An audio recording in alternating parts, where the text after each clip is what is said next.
Hindi madali ang magtrabaho sa Korea. Maraming iniisip ang karamihan na kapag nasa abroad ka, lalo na sa bansang tulad ng Korea, ay madali na ang buhay, maraming pera, magaan ang trabaho, at masarap ang pamumuhay. Pero ang totoo, malayo ito sa realidad. Sa araw-araw na pagpasok sa trabaho, sasalubungin ka ng matinding init sa tag-araw o ng sobrang lamig sa taglamig.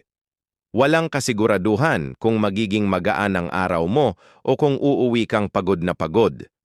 Bukod pa rito, may mga trabahong delikado, kailangang laging alerto, maingat at handa sa anumang panganib.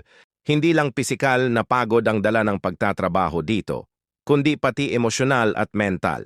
Malayo sa pamilya, walang masyadong makausap sa sariling wika at minsan ay nakakaramdam ng lungkot at pagkauhaw sa presensya ng mga mahal sa buhay.